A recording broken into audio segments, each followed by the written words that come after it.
Hello, my name is Louise, and recently I've seen loads of people doing back to school stationery hauls, so I decided I would jump on the bandwagon. But there's one issue, and that's that I haven't bought any stationery this year. So yes, this video is entirely clickbait, but I wanted to talk to you about why I haven't bought any new stationery for going back to school and the things I use instead. First of all, if you follow me on Instagram, you might know that I talk about sustainability a lot, and you might think that the reason that I don't buy new stationery is because of sustainability, and on some level it is. I think that all of these pens that use all of this unnecessary plastic is really bad. These are probably never going to be recycled, they're just going to exist in landfill for the next like 1,000 years, and that is really awful.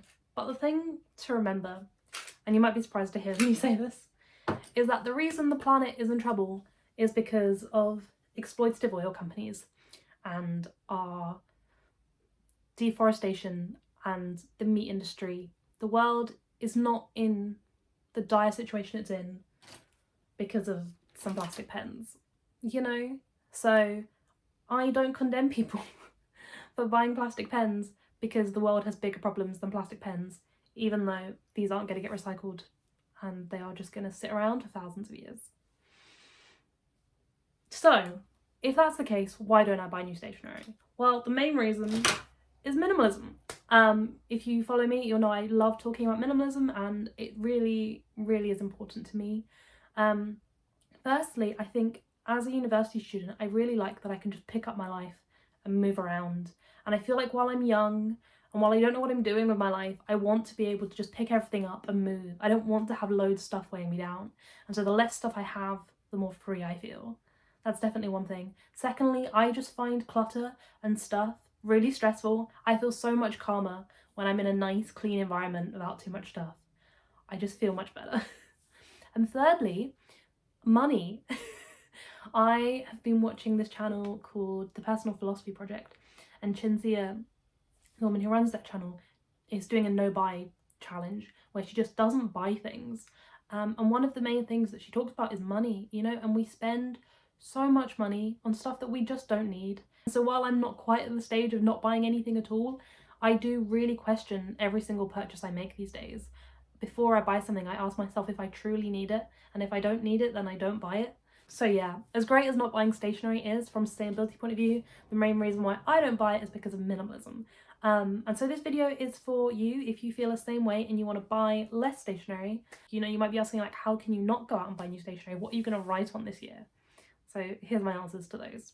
Number one, and this is really obvious, is to use what you already have. Like, I already have all of these pens, and I have like a whole array of notebooks. I have more up there. Like, just use what you already have. And I really want to encourage you also to just use up half-empty notebooks. Like, please don't let your half-empty notebooks go to waste. You don't actually use them. Even if you rip out the pages, there are lots of DIYs you can look up on YouTube or Pinterest. You could like rip out the pages and make them into a new notebook. You could just use that for rough paper and then buy new notebooks for your nice things, but just don't let all that half-empty paper go to waste. I'm very much turning into an old mum, I'm afraid, and an old grandma. As much as I say that sustainability doesn't really matter when it comes to this, the idea of a half-empty notebook going to waste kind of makes me sad these days. Number two, the second most obvious one, is to go digital. I personally love having all of my notes digitally. I've started using Notion a lot more, as you've seen, and I really like how everything is in one place. I just log into the app and my entire life is in the app, and I really love that. So that's why I use Notion, just because I love the minimalist aspect of it, really. My third piece of advice is to scan everything. I love having all of my notes with me wherever I go. So the two products that I want to talk about, one of which I'm sure you've all heard of, is Whitelines. Whitelines is a notebook and you can scan your pages and then you have them digitally. And there are lots of different notebooks nowadays where you can do this, but Whitelines is the best quality one I've found so far. As you can see, the lines are white, which is obviously where it gets its name from, but this means that it scans beautifully. Yeah, so if I want to make like a really nice mind map or flow chart that's going to be like too much hassle to do digitally, that's when I use Whitelines.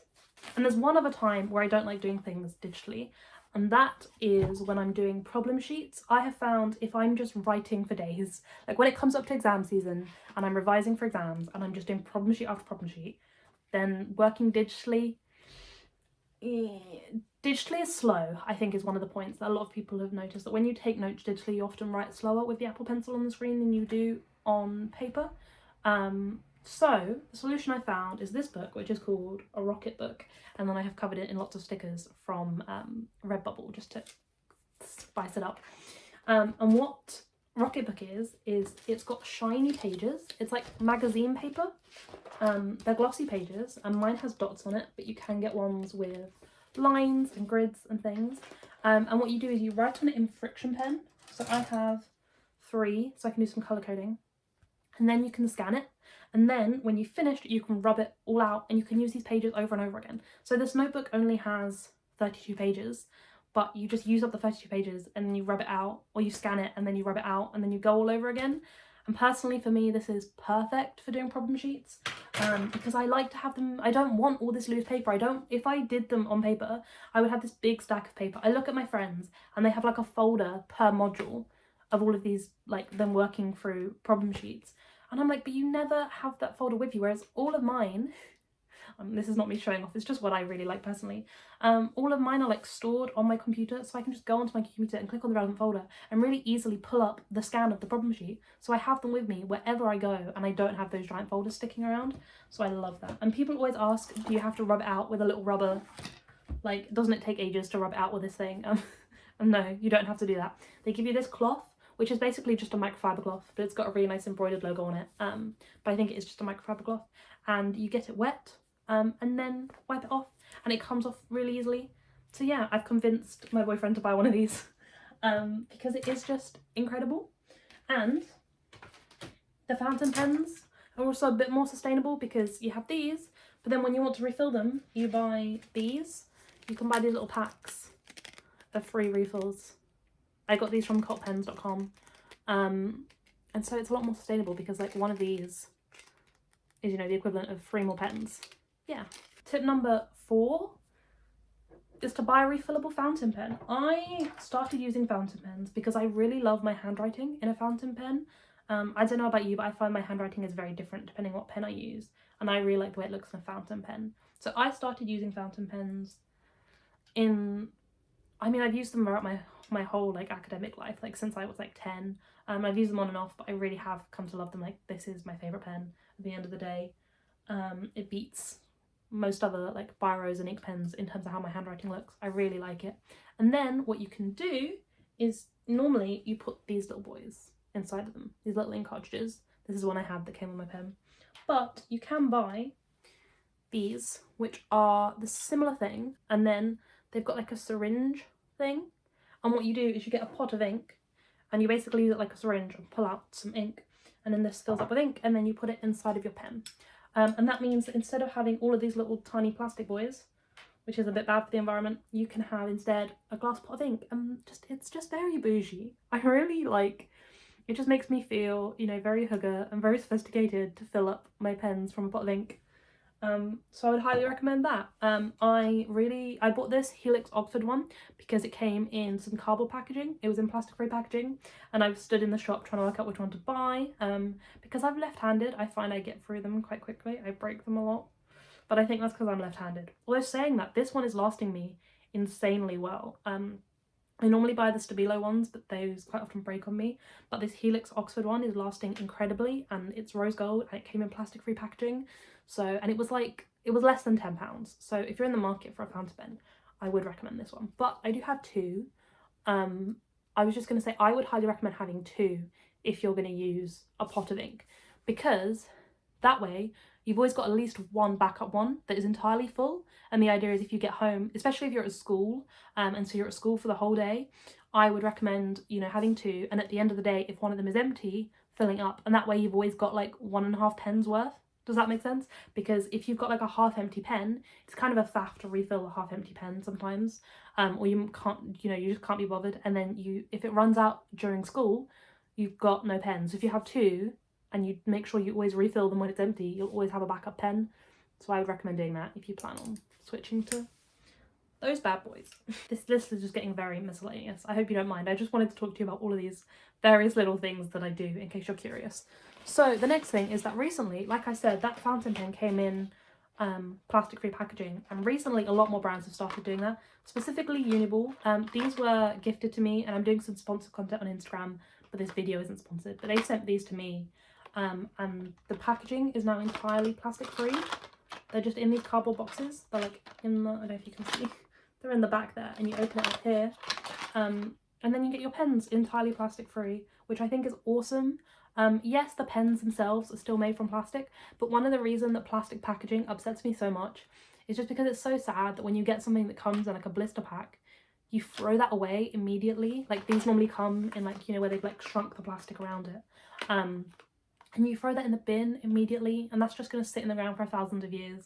And it's so sad that you never actually use it. You literally, it's just for you to look at, and then it goes straight in the bin. That's so tragic. So I really like that Uniball are doing plastic-free stuff.